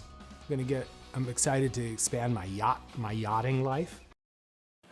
Oh, I'm glad you took it with good humour, but I mean, come on, sexiest man in the world, Amanda? Oh, you've got to. I mean, it's just crazy. I mean, he was laughing as well. I mean, I just think he's just not sexy. He's the kind of guy. But he's funny.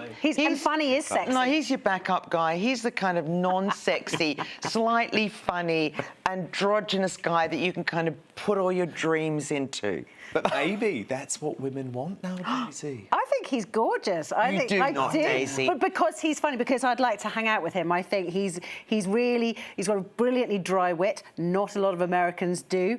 I think he's excellent in his films. I mean, he's not Cary Grant. He's not, He's not Liam Neeson. But does he have sex? Who would be? He's my guy, Liam Neeson.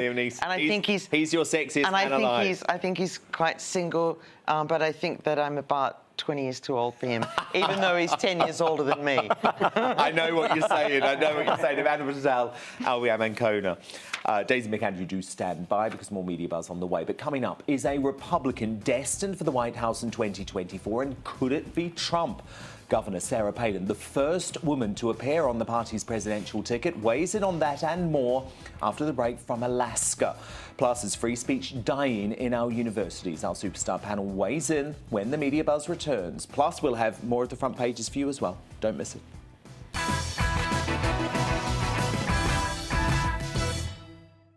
You're watching GB News live across the UK and the world on our digital stream. GB News is Britain's news channel. We are the UK's home of discussion and debate from all perspectives. We are here for you. Don't forget to join our YouTube community by clicking on that subscribe button. And if you want the GB News app, you can click and catch up on programmes anytime. We love to hear from you, so email us. gbviews@gbnews.uk. Thanks for being part of the GB News family. My name is Andrew Doyle. Join me every Sunday evening at 7 p.m. for Free Speech Nation. This is a show where we address current affairs and news stories of the week with the help of two wonderful comedian panellists. I brought in comics because I want to give it a lighter edge, and also they work for less. See you there.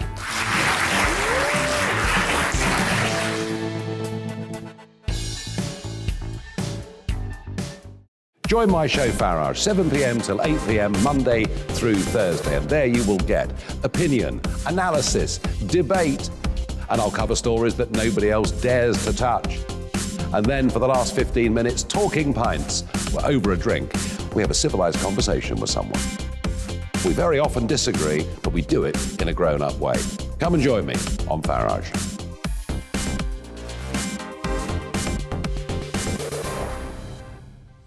I'm Colin Brazier. I've reported from more than 70 countries around the world, covered wars from Afghanistan to Iraq, from Lebanon to the Balkans. I'm trying to bring that experience, that feel for events, to the studio. And something else, I'm ready to give an opinion. Today's stories with a spark. Brazier from 8 p.m. weekdays on GB News.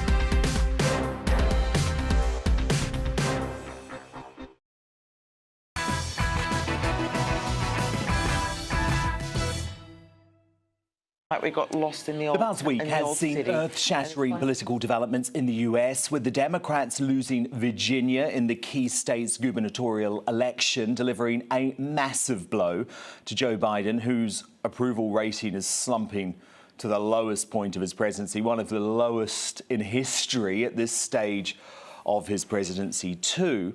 So does this prove America is crying out for a Republican and even maybe a Trump return to power? Well, one of the Donald's earliest endorsers and a political game changer in her own right, Governor Sarah Palin, the first female to appear on the Republican presidential ticket, is here to weigh in. And Governor Palin, in my opinion, without some of the groundwork you put in, there probably would be no Donald Trump. So is he on the comeback trail? Well, thank you for that, I think, compliment. Good, bad, or ugly. There was always a curiosity factor if I were to be involved in a campaign. So that helped, perhaps. But, you know, Dan, without question, the vast majority of the electorate over here in the U.S., we're sick and tired already of the Brandon administration, for which is fondly known now, not Biden, but Brandon. People are realizing that this fundamental transformation of America that had been promised is happening. And you only fundamentally transform something for which you have disdain. They are blatant, they are open about what the agenda is, and that is to really stick it to Main Street, to stick it to the little guy, the regular, hardworking, independent, patriotic American. All of their policies, Dan, all of them represent that. And no, there will be some kind of catalyst that will really spark the electorate's just the enthusiasm to get out there and vote these guys out. But Governor Palin, is he all there mentally? Because he fell asleep at COP26. He doesn't seem to know which way to walk into the White House. He struggles to read off an auto cue. I mean, is Biden all there mentally? We have to ask this question, don't we? Well, yes, but, you know, separate the mental and the physical weaknesses of our president and just consider his policies alone. They really represent his unseriousness and they represent incompetency. And, you know, it's a scary thing for our country right now. So, no, just his policies alone. I have referred to this, and in the campaign I referred to it because sincerely I believe it. It's elder abuse.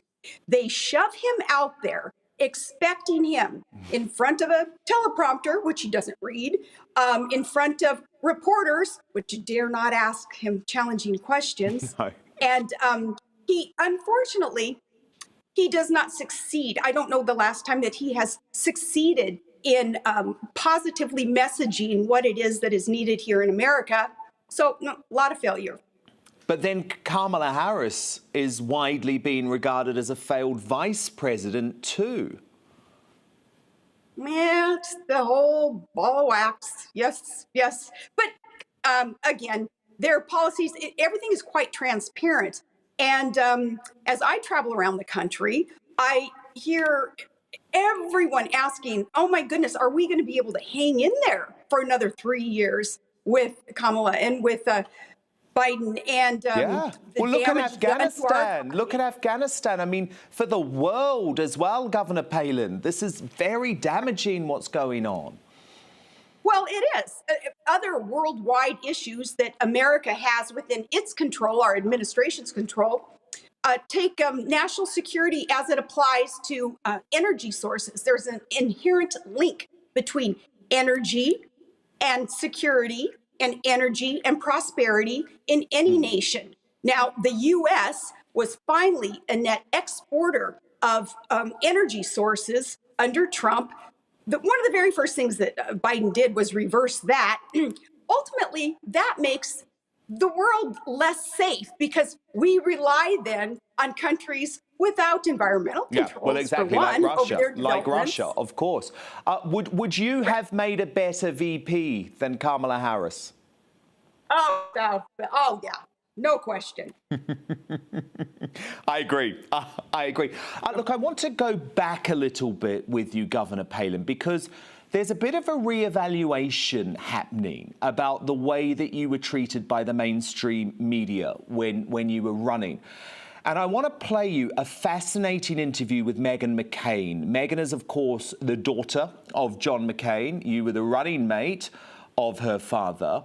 She was very tough on you after the election, but she's changed her mind. Have a listen to what she said to Sean Hannity last week.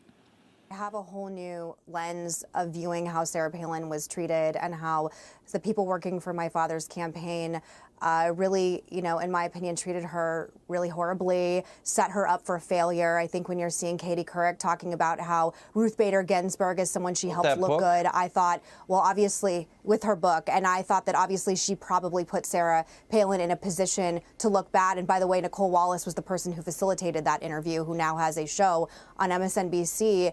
And I just, as I've gotten older, look, I fell in love with a really deeply conservative man who runs the Federalist. I have gotten older. It's like the old adage, if you're not liberal when you're young, you don't have a heart. If you're not conservative when you're old, you don't have a brain. And I just really hope that the culture has some redemption for Sarah Palin in the same way that we have for so many other women right now.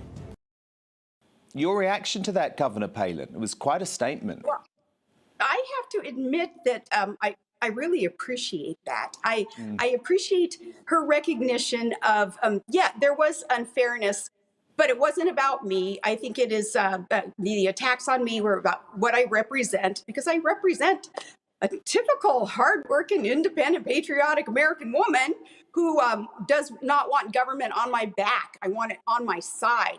I do not want faceless, nameless bureaucrats in Washington, D.C. and politicians who think they know better to tell me how to run my businesses, how to raise my children, how to educate my children. No, of course. So, of course, but he did attack. But you weren't even invited to John McCain's funeral. I mean, it was extraordinary how they treated you. Well, that was hurtful and it was shocking. But one of the last conversations I had had with Senator McCain, and we kept in touch, he again apologized for those who ran the campaign, Nicole Wallace, Steve Schmidt. They're not good characters, as evidenced by what it is that they unfairly do to others. But, we're taught in God's word, in the Bible, that we are not to take upon ourselves as a burden to vindicate ourselves, that in due time, there's a season for everything. In due time, truth will prevail, truth will be revealed. And I think more of that will come out, because here's the deal, Dan. What disappointed me was there was invalidation for not only what I represent, but my job as a governor, as a mayor, as a city manager, as an oil and gas commissioner, as a sports reporter, all these things that I'm worked very, very hard to do. Yeah, but you weren't part of the political establishment. And they don't like it if you're not part of the political establishment. And I think that's what Trump changed. But that's why I think you helped lay the groundwork for that sea change. Speaking of karma, Governor Palin, I want to ask you about a bloke called Martin Bashir. He had to resign from MSNBC over despicable comments he made about you, saying when Mrs. Palin invokes slavery, she doesn't just prove her rank ignorance, she confirms if anyone truly qualified for a dose of discipline from Thomas Thistlewood, she would be the outstanding candidate. Now, do you know that man who said that about you returned to the UK and was given a job by the BBC, our national broadcaster? He has since been forced to resign after it was exposed that he treated Princess Diana and Princess Diana's brother in a pretty appalling manner when he was securing that Panorama interview, that very famous Panorama interview back in 1995. Just wondered what you wanted to have to say about Martin Bashir.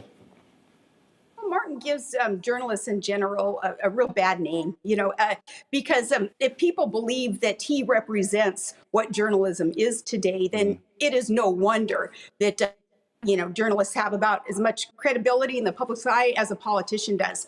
But much worse had been said about that, and I can take it. Don't like it when it's said about my family, that's for sure.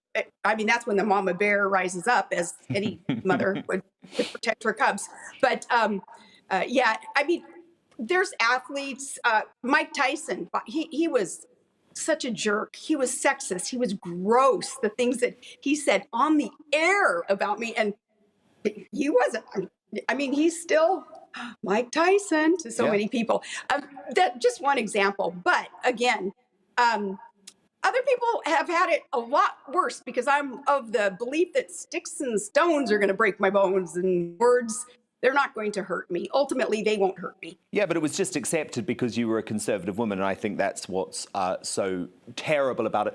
I want to ask you finally, Governor Palin, about a couple of folk who we've exported your way, Prince Harry and his wife, Meghan. Now, Harry has claimed in the past 24 hours that he predicted the so-called insurrection at the US Capitol on the 6th of January. What do you make of that claim, and what do you make of this couple? Wow. I wonder where he pulled that out of. I mean, that's a strange one. I haven't heard anybody claim that they were so prophetic and providential as to be able to predict that. But I don't like people airing dirty laundry about their family in public. I mean, there's enough attacks on the family unit today. And I just have a sense that they're capitalizing a bit on being able to at least insinuate some negativity amongst the family members. And personally, I don't like that. And I have to believe that most viewers and listeners don't like that either.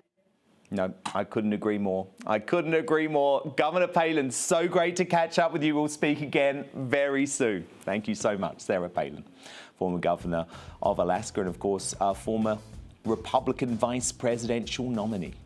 Coming up, could cancel culture kill off great literature? Best-selling author Lionel Shriver hits out at the anti-imagination mob in Uncancelled. But next in Media Buzz, don't mention the woke. My panel breaks down John Cleese's Cambridge Union boycott over a Hitler impression straight after the break.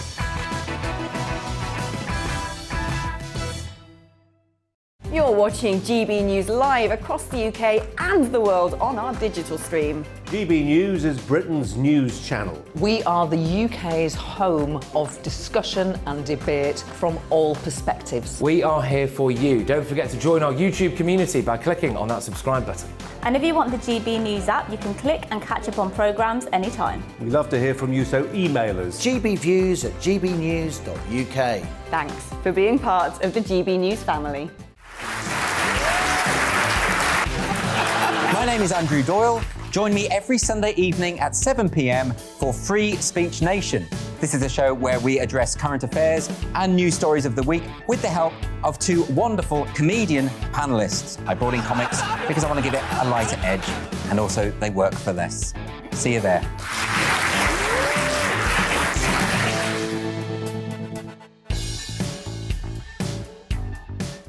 Join my show Farage, 7 p.m. till 8 p.m. Monday through Thursday. And there you will get opinion, analysis, debate, and I'll cover stories that nobody else dares to touch. And then for the last 15 minutes, talking pints. We're over a drink. We have a civilized conversation with someone. We very often disagree, but we do it in a grown-up way. Come and join me on Farage.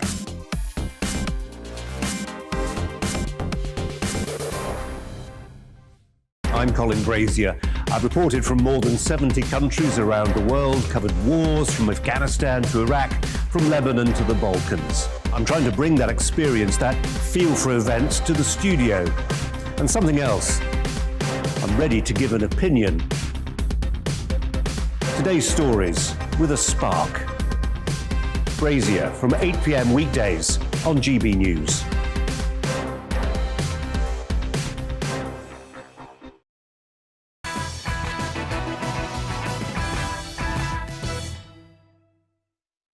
And we're back. Let's return to tomorrow's news tonight in our Media Buzz. And more front pages just delivered. Like The Guardian earlier, the Daily Mail leads with MP Sir Geoffrey Cox lining his pockets with money earned from 10,700 hours in his second job. The paper, though, also runs a big picture. They'll be enjoying this with the Duchess of Sussex apologising for misleading court over her recollection of the information given by her aides to the authors of that awful hagiography about her and her husband finding freedom. The Times headline, fraud fears over furlough millions. Hundreds of companies set up after the government's furlough scheme was established claimed up to £26.6 million from the taxpayer, according to the publication. A new team at HMRC have been ordered to recover £1 billion in fraudulent or mistaken claims. Let me bring tonight's superstar panel back now. It's the Daily Mail columnist Amanda Platel, co-founder of Conservatives Against Racism for Equality, Albiam Ancona, and the political and royal commentator Daisy McAndrew. Now, government ministers have been outraged today by really shocking protests outside of London University, where Israel's ambassador to the UK was heckled and jeered by hard-left protesters. We'll talk about it in a moment, but have a look at what went on. Aren't you ashamed? Aren't you ashamed?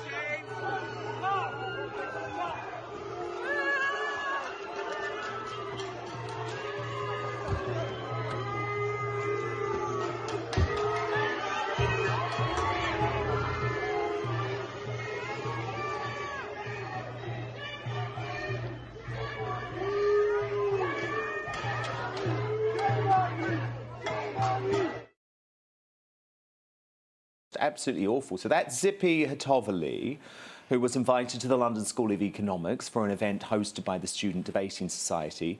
Following the incident, Zippy tweeted, "I'm thankful for all the support I have received from the British government, many friends and partners. I had an excellent event at LSE and I will not be intimidated. I will continue to share the Israeli story and hold open dialogue with all parts of British society." But the Home Secretary, Priti Patel, said she was disgusted and added the police have her full support in investigating what she called an appalling incident. But it does look like some folk are finally fighting back against woke students. Actor John Cleese has pulled out of a talk at the University of Cambridge over their, quote, woke rules after they banned another speaker for impersonating Hitler. Cleese pointed out on Twitter, he's also, oh, there it is, brilliant. He's also impersonating the Nazi dictator in the classic BBC sitcom Fawlty Towers. So is blacklisting himself before someone else does. Albiam Ancona, am I right in saying that this was your university? Unfortunately, it was my university. And you dealt with some similar incidents? Yeah, so first of all, I just want to say, you know, when I woke up this morning and I saw this news, I felt shame to be an LSE alumnus. And I think what's happened is awful. And during my time when I was at LSE, I was actually involved in one of the first free speech societies in the country. It was called the LSE SU Free Speech Society. It was called Speakeasy. And the society was created in sort of the early days of cancel culture and no platforming to protect against this kind of thing. So it is really crushing for me to see that that mission has totally failed. And LSE, like many universities, seems to not be embracing free speech. And this seems to happen, especially when there's this question of Israel versus Palestine.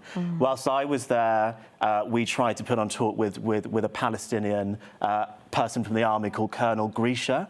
And at the time, some of the other people on the committee sat down with the LSE administrators and they said, we will not give you space to host this event. So then the event was actually funded completely by the Jewish Society in a hotel down the road. And to see that this kind of thing is still happening is really upsetting. And this happened at a debating society event. So if these people disagreed so strongly with what was going on, surely the better thing to do would have been to go to the event, engage in the debate and politely disagree and make your point. That is how Western liberal democracy works. We have to be able to disagree well. Don't you think that slightly misses the point? Because she wasn't cancelled. I mean, I think the LSE was impressive in that... But students, I should clarify though, students were actually encouraging what amounts to violent activity. No, but which is different to cancel culture. That is, that's a mob, an ugly mob doing an ugly thing, and actually an illegal thing if they're getting very aggressive like that, which it is different to cancel culture. It's not the university itself being sort of lily-livered and saying, well, it's all a bit too difficult, so let's not bother. The university, I think, was quite brave. I also went to the LSE. I found it so boring. I left after 2 terms, and I dropped out and went to work in the House of Commons. They're getting it in the head today, aren't they? No, Daisy, you're right, but it's the attitude of the students which I think needs to change, because the whole point, exactly. No, I agree, but very often it's been either the people running the debating society, or even worse, there's some people running the university that have run scared. But Daisy, there used to be a time when I can remember not long after I'd been working for with William Hague, and I was invited to the Oxford Union Debating Society. Which now has this blacklist. And I was booed when I walked in. Booed and hissed, because I was a Conservative. Yeah. And so, but in those days, they still let you speak, They may have been hostile, it might have been difficult. But now that you didn't, you might have been deplatformed. Or made to feel so uncomfortable. Going in there that I just and why would you bother? And nobody does it, and that's the thing, Dan. No one accepts these invitations anymore. Bother. If I'm going to be hissed at or spat at, I don't go. That's my motto in life. Which is a fair enough. Well, but I love what John Cleese did today. I know. I mean, he cancelled himself. Yeah, that's great. And actually, he made the point using humour, and they've lost an amazing speaker who would have said fascinating things, and it serves them right. And the whole point of going to university is that you learn different things. I mean, I was a socialist for 6 weeks when I first went to university. I was. Were you committed? Clearly not. Yeah, committed to the sanitarium. I mean, 6 weeks of socialism. Yeah, I mean, look, I think it's really concerning what's happening in the universities, because this blacklist, the Oxford blacklist, was over people impersonating Hitler. In fact, some of the people impersonating Hitler, Daisy, were doing so in a way to make the point that this was a tyrannical dictator who should be mocked and should be allowed to be mocked and pilloried, because that's one of the ways we deal with that terrible chapter in history. Exactly. And just picking up on Amanda's point, there is something strange going on where, the pendulum does seem to have swung too far. It used to be the case that, the young weren't listened to, weren't respected, their views didn't count, and that was clearly not nice and a bit unfair, and so that's one of the reasons why the young became so rebellious, why you had all sorts of rebellious groups throughout the ages because they weren't being listened to. Now it seems like there's this sort of arrogance of youth which demands that not only must they be listened to, but they must be obeyed. And it's gone and into they have a right to cancel people's political views. But it's sort of like a certain type of views which are acceptable, and if you deviate from that even slightly by daring to be a Conservative or not being a socialist, they don't want to listen to you. They'd rather you weren't there. You don't They want you to be exist. cancelled. You don't exist. No, it's an incredibly worrying story. Thank God for your show, Dan. Well, exactly, because free speech reigns on Dan Wootton tonight. Don't you worry about that. But anyway, I want to talk about Wrinkle the Duck now. Have you heard about this? It's incredible. This is the world's first duck influencer who ran part of the New York Marathon. I've become obsessed with it today. She even had her own pair of custom-made trainers. And she's known as Wrinkle the Travelling Duck. To her, wait for it, 600,000 TikTok followers. And she's been viewed more than 3 million times online, running against these human competitors and being cheered on by the crowds. A duck has got 600,000 followers on Twitter. The world is a very odd place. And, I haven't joined this TikTok thing. It's Chinese, and I don't want to give the Chinese all of my data. Especially not with the Chinese duck. Well, I was going to say... We don't want to go there, do we? That a duck would have so many more followers. Amanda Patel, Albie, Amankona, Daisy and Andrew, do stand by, because coming up, the crowning moment of the show as I reveal today's greatest Briton and Union jackass, but the Superstar panel will nominate theirs. But next in Uncancelled, why are authors so afraid of cancel culture? Lionel Shriver, best-selling writer of We Need to Talk About Kevin, drops by. But first, a look at what's coming up in tomorrow's show. Coming up Thursday on Dan Wootton Tonight, after Meghan and Harry's hypocrisy and disinformation campaign was exposed in court, the Duchess's distraught dad, Thomas Markle, weighs in on the bombshell revelations. Plus, US broadcasting icon Meghan Kelly breaks down some of the biggest stories across the Atlantic and gives a stateside view on the week's homegrown headlines. Rod Liddell is back with his unfiltered view of the world in Uncancelled. And GB News star Mark Dolan here too, ahead of his news show Mark Dolan Tonight, which starts Friday at 9 p.m. Plus, I'll bring you a first look at the front pages with my superstar panel, crown the day's greatest Briton and Union jackass, and debate a topic important to you in the clash. That's Dan Wootton Tonight from 9 p.m. till 11 p.m. Monday to Thursday on GB News. But it's time now for Uncancelled. Uncancelled culture is such a concern in the publishing world that last year J.K. Rowling and Margaret Atwood joined a host of authors in signing an open letter against censorship, which is especially likely to strike those who dare write outside of their own experience. Birdsong author Sebastian Faulks, for example, has admitted he refused to describe the female protagonist of his new book, Snow Country, for fear of coming a cropper. While Oprah-endorsed book American Dirt about a Mexican woman fleeing to America was targeted last year because its author, Janine Cummins, is of mixed Irish and Puerto Rican heritage. So let me bring in the star novelist now, Lionel Shriver, author of We Need to Talk About Kevin, who says those who try and stifle authors, and I love this, Lionel, are anti-imagination. I mean, it's shocking we even have to have this conversation, but we do, because Sebastian Faulks, I think, gave in to the mob on this. Yeah, as I understand it, I think Sebastian has even said something about being uncomfortable writing from a woman's perspective. Yes, And yes, just, he has. boy, is that going to narrow his population? And I have great regard for Sebastian, but I think he's allowing himself to be bullied, and I'm not big on being bullied, so it's not working with me. Because look, some of my favourite authors are blokes who write brilliant female characters and they're completely believable, or Lionel, even write from the perspective of a different culture, because isn't that the whole point? Authors transport themselves to another world, and I presume, I mean, I've never written fiction, but I presume folk like you do a hell of a lot of research as well. Yeah, sometimes. Sometimes it's necessary, sometimes it's not. One of the things that's often said in this argument is that some authors can get away with stealing people's stories if they do enough homework and they're really, really good at it and they're terribly respectful. And my position is much more absolute. I think you have a right to write whatever stories you want, even if you're crap at it. Yeah. So, you don't have to do a lot of research. I mean, it may make your book worse. And everyone else, your readers have a right to say, well, I found that inauthentic. I didn't find your characters persuasive. They were stereotyped, and I put it down halfway through. And I'm not telling my friends to buy it. Fine. That's what it means to be in a free country.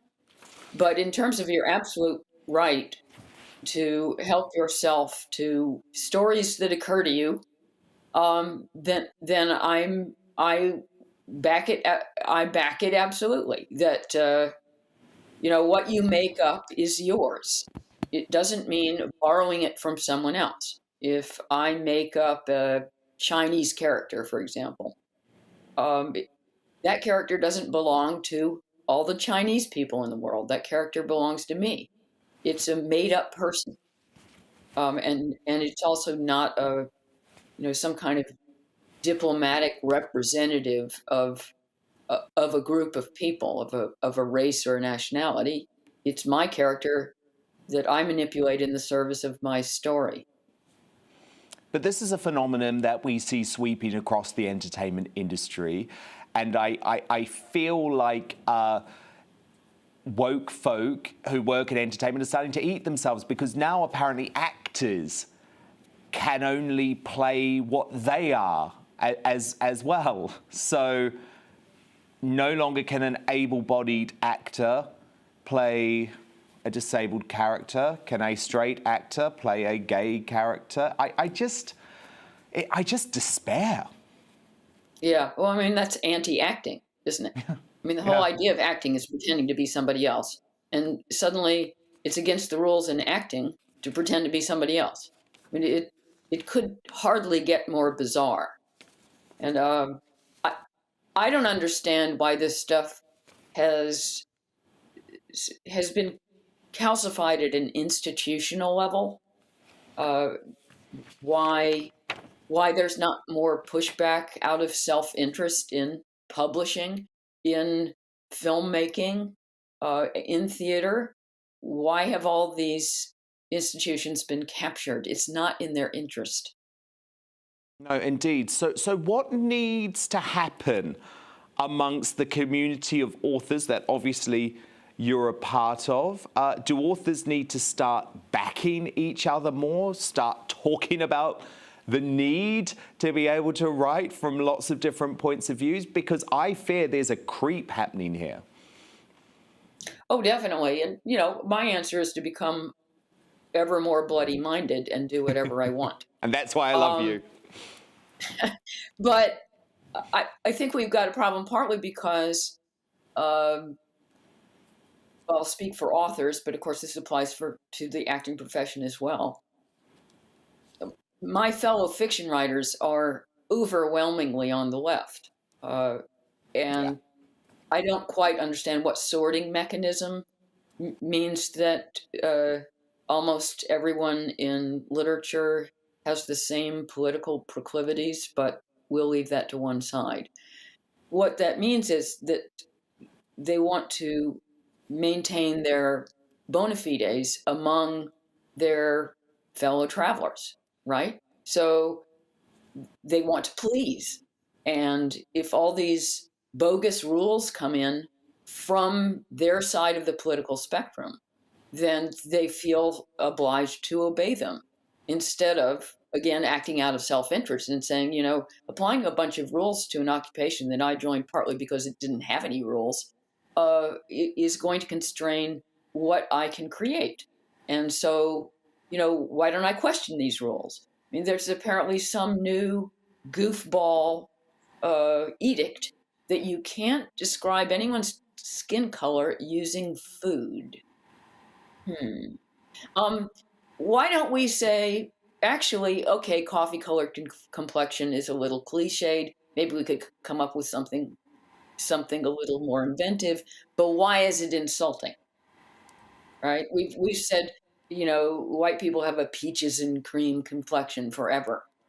Again, I might find that a little lazy in the writing, but if somebody described me that way, I would never feel insulted. So what I ultimately do not understand why more of my colleagues are not pushing back. I mean, I think the best excuse I've got for them is that they want to get on with their work. Yeah. They do not necessarily want to volunteer as activists.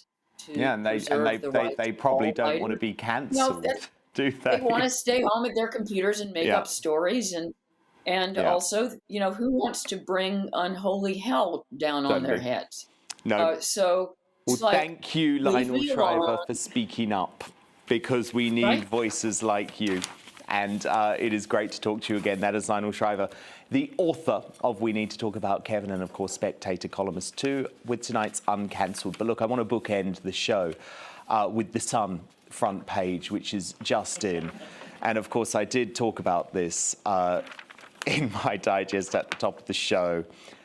Little Miss Forgetful, they describe Meghan Markle as her emails reveal she tried to influence the shock royal biography, and she has to tell a court she's sorry for quote-unquote forgetting about them. Brilliant front page. This isn't over for Miss Markle. But it's time now to reveal today's greatest Briton and Union jackass. So let me bring my superstar panel back in now. The Daily Mail columnist Amanda Platel, co-founder of Conservatives Against Racism for Equality, LBM Ancona, and the political and royal commentator Daisy McAndrew. So, Amanda, let's kick off with you. Who's your greatest Briton? Okay, not wanting to be used sucky yucky, but I was going to nominate your cat, Dirk, because you mentioned last night that he was a stray, and we've got all these strays on the street. I thought he could be the poster boy for rescuing all these lovely cats. But then I decided I'd go with a fantastic human being. You would have won if you I know, but it was too obvious, so I could not do that. So I've gone for Marcus Rashford's mum. Oh, that's sweet. Because she raised 5 kids, one of whom we know all about, who got his MBE this week, and single mum, did it all on her own, 3 jobs, fantastic. Love her. Albie, who's your greatest Briton? My greatest Briton is Lord Patel of Bradford, who is the new chairman, of course, of the troubled Yorkshire County Cricket Club. He's already done a better job than the last chairman in the first 72 hours of his role. He had a 7-hour meeting with Azim Rafiq, the cricket player involved in this scandal, over the weekend to speak over his issues. I think he's settled the tribunal hearing already, with a financial settlement going out to Mr. Rafiq. He's also not put a gagging order or any non-disclosure agreements on Mr. Rafiq for what he might say about his time at the club. So he's already shown a lot of leadership on what has been an awful story. And I think the DCMS Select Committee next week will be really interesting to see, so we really know what's gone on at that club. OK, Daisy McAndrew, your greatest Briton? My greatest Briton today is a chap called Daryl Meekcon, who very sadly has recently discovered that he has a terminal illness, but he, with his wife, drew up a bucket list of things he wanted to do, and one of the items on his bucket list was he wanted to do a Moonie at a speed camera. So he went and did said Moonie, and he's only got, according to doctors, a few months later, he went and did said Moonie at the speed camera. Not but half an hour later, no fewer than 6 police officers arrived at his house, grappled him to the floor. Do you know what, Daisy? I have to agree with you on this. Daryl is our greatest Briton. Yes. Absolutely. Yay, what go a Daryl. man, and what terrible treatment. Amanda Platel, your Union jackass. It's got to be, and I'm only going to say this name once because you'll never have to remember him again, George Lenane, that there he is. Idiot who went down 300 metres under the earth into a cave. 300 people had to rescue him, including all of our, people who come in helicopters and things like that. I just think if you're such a ninny, I mean, this guy describes himself as a caver, a skateboarder, a DJ, an all-round great guy. But is he single? Annoyed you. And I think your Union jackass. We've spoken about this already. We have spoken about it, but I'm so annoyed about it, I've got to mention it again. It is the LSE students who were involved in these violent protests against the Israeli ambassador.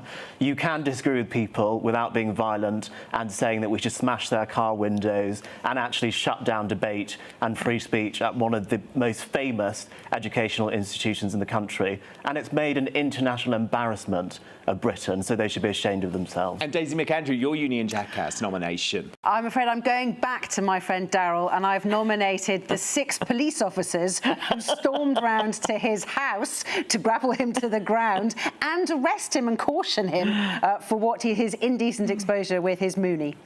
Well, look, I'm going to go with LBM Ancona, actually. I think the LSE students threatening violence against the Israeli ambassador was just shameful, but all great nominations. And what a brilliant superstar panel. Thank you so much to Daisy McAndrew, LBM Ancona, and Amanda Platel.